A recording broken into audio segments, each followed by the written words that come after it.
तो hello guys. तो आज हम बात करने वाले हैं जेआरई, जेवीएम और जेडीके के बारे में। पिछला वीडियो में हमने बात करी थी कि जावा होती क्या है, कैसे इंस्टॉल करते हैं, जावा के फीचर्स क्या है, और हमने इंस्टॉल भी करी थी जेआरई, जेडीके हमने इंस्टॉल कर लिया था, जेवीएम हमने नहीं किया था। इसलिए मैं आज उसका इम्पोर्टेंस बताऊंगा कि क्यों नहीं किया था। ठीक है, तो सबसे पहले बात करते हैं जेडीके की। जेडीके का फुल फॉर्म सबसे पहले जावा डेवलपमेंट किट। ठीक है, ये एक किट है जो हमको प्रोवाइड कराता है, इन्वायरमेंट भी प्रोवाइड कराता है और डेवलपमेंट टूल्स भी प्रोवाइड कराता है, जिसकी सहायता से हम क्या कर सकते हैं, डेवलप कर सकते हैं हमारे कोड को। ठीक है, तो क्या क्या है इसके अंदर, डेवलपमेंट टूल्स प्लस जेआरई। जैसा कि मैंने बताया कि रन टाइम भी प्रोवाइड कराता है जेडीके। जेडीके एक, ये समझ लीजिए आप कि पूरा एक एक कंटेनर, एक बक्सा है, जिसके अंदर आपने दो चीज डाल रखी है, JRE, Java run time environment, and development tools. ठीक है, अब जेआरई क्या होता है? जेआरई मतलब जावा रन टाइम इन्वायरमेंट। मैंने पहले भी बताया था, जावा रन टाइम इन्वायरमेंट वो होता है जो हमें प्रोवाइड कराता है हमारा एग्जीक्यूशन, जिसकी हमें, जिसकी सहायता से हम क्या कर सकते हैं, रन कर सकते हैं हमारे प्रोजेक्ट को।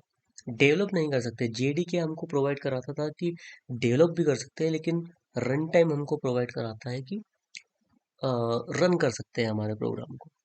ठीक है, तो अब जेवीएम जेआरई के अंदर होता है। ठीक है, समझ रहे हो आप, क्रोनोलॉजी समझिए आप। जेडीके के अंदर जेआरई, जेआरई के अंदर जेवीएम। अब ये जेवीएम क्या है? जावा वर्चुअल मशीन है। ठीक है, जो कि दोनों में है, जेडीके में भी है और जेआरई में भी है, जैसे कि मैं बता दी चुका हूँ मैं।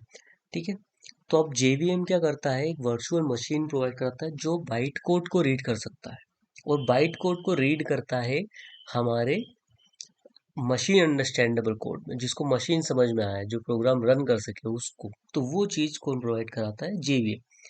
तो जेवीएम में क्या होता है, इंटरप्रेटर होता है। ठीक है, जो इंटरप्रेट करता है वो होता है। बाकी जेआरई में क्या करता है, कंपाइल करते हैं हम उसको। ठीक है, जो कंपाइल करता है हमारा कोड, जैसे हमने एक कोड बनाया था यहाँ पे प्रोजेक्ट्स में, जावा प्रोग्राम में हमने एक मेन डॉट जावा प्रोग्राम बनाया था। ठीक है, ये वाला प्रोग्राम।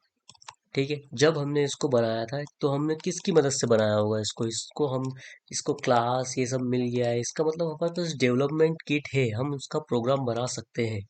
ठीक है, क्योंकि हमारे पास जेडीके इंस्टॉल है।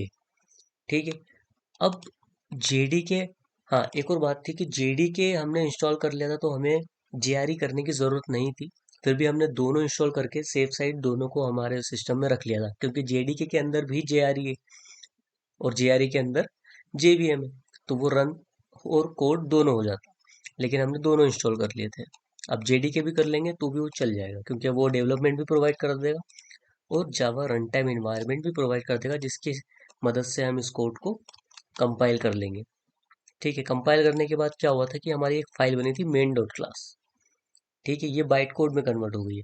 अब जेवीएम होना चाहिए किसी भी मशीन में, तो वो इसको रीड कर लेगा और मशीन के अंडरस्टैंडेबल फॉर्म में बना देगा। जैसे हमने हेलो प्रिंट किया था तो हेलो उसने प्रिंट कर दिया था। ठीक है, तो ये होता है जेवीएम।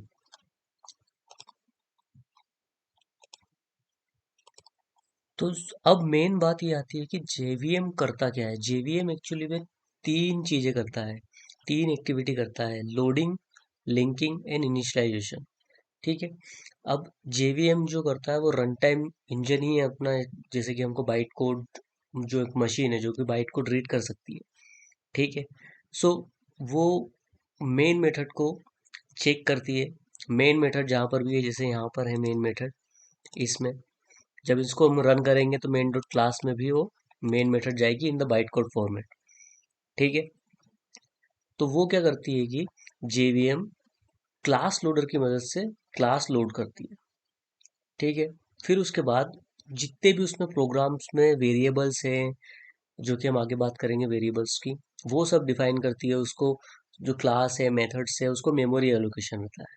ठीक है, तो जेवीएम मेमोरी होता है। जेवीएम मेमोरी में हमारे पास मेथड एरिया है, हीप एरिया है, जेवीएम लैंग्वेज स्टैक है, पीसी रजिस्टर है, नेटिव मेथड स्टैक है। ओके, उसके बाद एग्जीक्यूशन फेज में जाता है जिसमें एग्जीक्यूशन इंजन होता है। Execution engine, native method interface, then native method libraries भी होती है। तो ये एक पूरा आर्किटेक्चर है जेवीएम का। तो सबसे ज़्यादा जावा में एक्चुअली में यही पूछा जाता है, अगर आप इंटरव्यू के पर्सपेक्टिव से सोचें कि जेवीएम में पूछा क्या जाता है, तो जेवीएम, जेआरई, जेडीके और जेवीएम में डिफरेंस तो ये सिंपल से थे, बट जेवीएम में डिटेल में पूछा जाता है कि जेवीएम किस लिए यूज होता है। तो जेवीएम एक्चुअली में परफॉर्म करता है, जैसे मैंने बताया, लोड करता है, वेरीफाई करता है, एग्जीक्यूट करता है, ठीक है, और रन टाइम भी प्रोवाइड करता है। सो अब इसमें होता क्या है, ठीक है, जैसे मैंने वापस से एक और बार रिपीट कर रहा हूँ, रिवीजन हो जाएगा। मेमोरी एरिया होता है class, file format, register set, garbage collection and error handling होती है। तो उसमें क्या होता है, जब क्लास लोड होती है, सबसे पहले क्लास लोडर की मदद से क्लास लोड होती है, ठीक है। फिर डिफरेंट मेमोरी अलोकेशंस होते हैं जेवीएम के थ्रू, like class area, heap area, stack, PC register, native method stack. Then उसके बाद वो एग्जीक्यूशन फेस में जाता है, एग्जीक्यूशन इंजन में जाता है, और कुछ नेटिव मेथड इंटरफेसेस होते हैं। क्लास लोडर जो होता है वो सब सिस्टम होता है जेवीएम का, जो कि क्या करता है, जो हमने यहाँ पर क्लास लिखी हुई है उसको लोड करता है, ये वाली क्लास को लोड करता है, ठीक है। अब इसके तीन टाइप होते हैं, ठीक है। फर्स्ट होता है बूटस्ट्रैप क्लास लोडर। ये क्या करता है, फर्स्ट क्लास लोडर यही होता है, सबसे पहले इसी के पास आता है, ठीक है। ये क्या करता है, एक rt.jar करके फाइल होती है जो कि सभी क्लासेस उसके पास रहती है rt.jar में, ठीक है, उसको लोड करता है। जैसे जावा डॉट लैंग पैकेज अगर हम यहाँ पर मतलब होता है जिसमें जावा में Java dot lang package, Java dot net होता है, बहुत सारे पैकेजेस वो होता है, तो उसको लोड कर देता है boot strap class loader. Extension class loader होता है जो कि चाइल्ड क्लास लोडर होता है बूट स्ट्रैप का, ठीक है। और सबसे नीचे सिस्टम एप्लीकेशन क्लास लोडर था, उसका पेरेंट है। सो ये क्या करता है, ये कौन सी जार फाइल को लोड करता है, ये लोड करता है जावा होम को, ठीक है। जो जार फाइल्स रहती है जिसके जावा होम के अंदर, उसको लोड करता है। फिर सिस्टम एप्लीकेशन आता है जो सबसे चाइल्ड है क्लास लोडर, ठीक है, एक्सटेंशन क्लास लोडर की। वो क्लास लोडर क्या करता है कि करंट डायरेक्टरी और ये सब जो होता हैगा वो चेंज कर सकते हैं अपन उससे, सीपी और क्लास पाथ जो भी है स्विच, उससे कर सकते हैं। तो एप्लीकेशन क्लास लोडर और सिस्टम क्लास लोडर इसको बोलते हैं।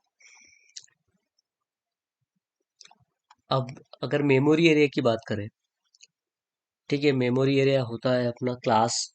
तो क्लास मेथड एरिया में वो सारी वैल्यू स्टोर होती है कि जिस जो स्ट्रक्चर होता है क्लास का, जैसे ये क्लास है, ठीक है, इस क्लास का जो स्ट्रक्चर है पूरा, वो रन टाइम कांस्टेंट पूल में चले जाता है, ठीक है।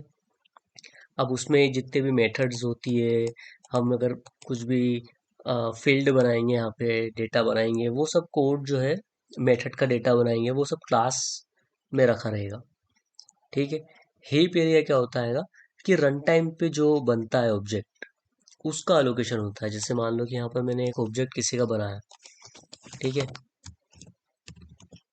मैंने यहाँ पर अरे लिस्ट का एक ऑब्जेक्ट बनाया,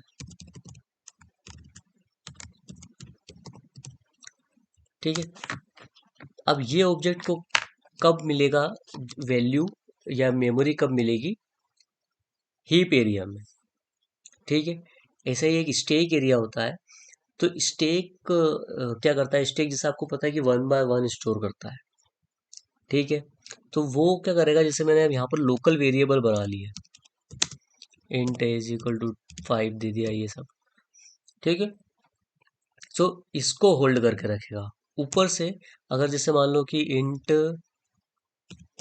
B is equal to a plus कुछ करता हूं मैं यहाँ पर, तो ये जो इसका बी है, इसका जो रिजल्ट है, उसको भी पार्शियली होल्ड करके रखेगा। अब इसका बी की वैल्यू बाद में चेंज भी हो सकती है, अगर हमने कुछ चेंज की तो, लेकिन उसके रिजल्ट को भी होल्ड करके रखेगा कौन, स्टैक। ठीक है। प्रोग्राम काउंटर रजिस्टर जो होता है वो एड्रेस स्टोर करके रखते हैं किसका, जावा वर्चुअल मशीन के इंस्ट्रक्शंस का, जो कि करंटली एग्जीक्यूट हो रहा है। अगर ये एग्जीक्यूट हो रहा है तो इसकी लोकेशन जो है, ये एड्रेस जो है उसको होल्ड करके रखेगा। ठीक है। और नेटिव मेथड्स भी होते हैं इसमें। ठीक है। नेटिव मेथड्स मतलब जो जावा खुद यूज करता है, जावा के जो नेटिव मेथड है, और जो सी प्लस प्लस भी इसके अंदर ऐड कर सकते हैं नेटिवली। सो वो सारे चीजें मेथड स्टोर करके रखते हैं नेटिव स्टेट मेथड में। ठीक है। एग्जीक्यूशन इंजन की बात करें यहाँ पर, तो एग्जीक्यूशन इंजन में क्या होता है कि उसमें वर्चुअल प्रोसेसर रहता है, इंटरप्रेटर रहता है। इंटरप्रेटर क्या करता है, जैसे मैंने बताया कि रीड करता है बाइट कोड को। ठीक है। और जस्ट इन टाइम कंपाइलर होता है। तो जस्ट इन टाइम कंपाइलर भी बहुत पूछा जाता है इंटरव्यू में कि what is just in time compiler, JIT क्या है। सो बेसिकली ये जेआईटी क्या है, इसका सिंपल सा एक आंसर ये है कि परफॉर्मेंस को बढ़ाता है, करता है परफॉर्मेंस को। ठीक है। और हाँ, एक चीज, जावा नेटिव इंटरफेसेस भी होते हैं इसमें।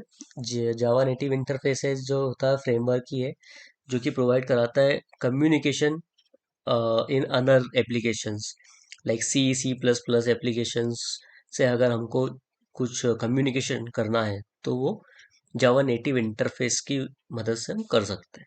ठीक है। तो बस आज के लिए इतना ही, नहीं तो बहुत ज़्यादा थ्योरी हो जाएगी। Till then, bye.